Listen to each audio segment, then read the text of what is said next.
بسم اللہ الرحمن الرحیم۔ معزز ناظرین، السلام علیکم ورحمۃ اللہ وبرکاتہ۔ آج تک آپ نے ابلیس کے بارے میں سنا ہوگا کہ انسان کو ہمیشہ عبادت سے گمراہ کرتا ہے۔ آج کا واقعہ اتنا عجیب ہے کہ جسے سن کے آپ حیرت میں پڑ جائیں گے۔ ایک شخص اندھیری رات میں نماز پڑھنے کے لیے گھر سے نکلا۔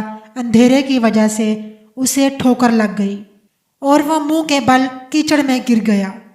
کیچڑ سے اٹھ کر وہ گھر واپس آیا اور لباس چینج کیا اور پھر دوبارہ مسجد کی طرف چل دیا۔ ابھی چند قدم ہی چلا تھا کہ دوبارہ اسے ٹھوکر لگی اور وہ دوبارہ گر گیا۔ کیچڑ سے اٹھ کے وہ پھر دوبارہ اپنے گھر گیا، لباس بدلا اور مسجد جانے کے لیے گھر سے نکلا۔ جیسے ہی وہ اپنے گھر سے باہر نکلا تو اس کے دروازے پر اسے ایک شخص ملا جو اپنے ہاتھ میں روشن چراغ تھامے ہوئے تھا۔ چراغ والا شخص چپ چاپ نمازی کے آگے آگے مسجد کی طرف چل دیا۔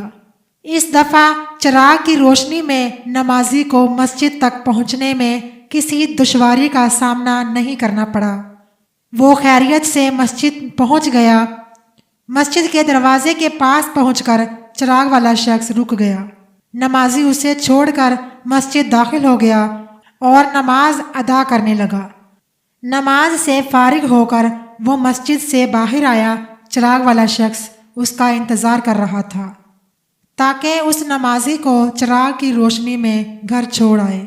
جب نمازی گھر پہنچ گیا تو نمازی نے اجنبی شخص سے پوچھا، آپ کون ہیں؟ اجنبی بولا، سچ بتاؤں تو میں ابلیس ہوں۔ نمازی کی تو حیرت سے انتہا نہ رہی۔ نمازی سوچنے لگا کہ ابلیس شیطان مجھے کیسے مسجد تک چھوڑ سکتا ہے، اس کا کام تو لوگوں کو بہکانا ہے۔ تو اس شخص نے بڑی حیرت کے ساتھ ابلیس سے پوچھا، تجھے تو میری نماز رہ جانے پہ خوش ہونا چاہیے تھا، تو پھر تم مجھے چراغ کی روشنی میں مسجد تک کیوں لے گئے؟ ابلیس نے جواب دیا، جسے سن کر وہ شخص بھی حیران رہ گیا اور آپ سب بھی حیرت میں پڑ جائیں گے۔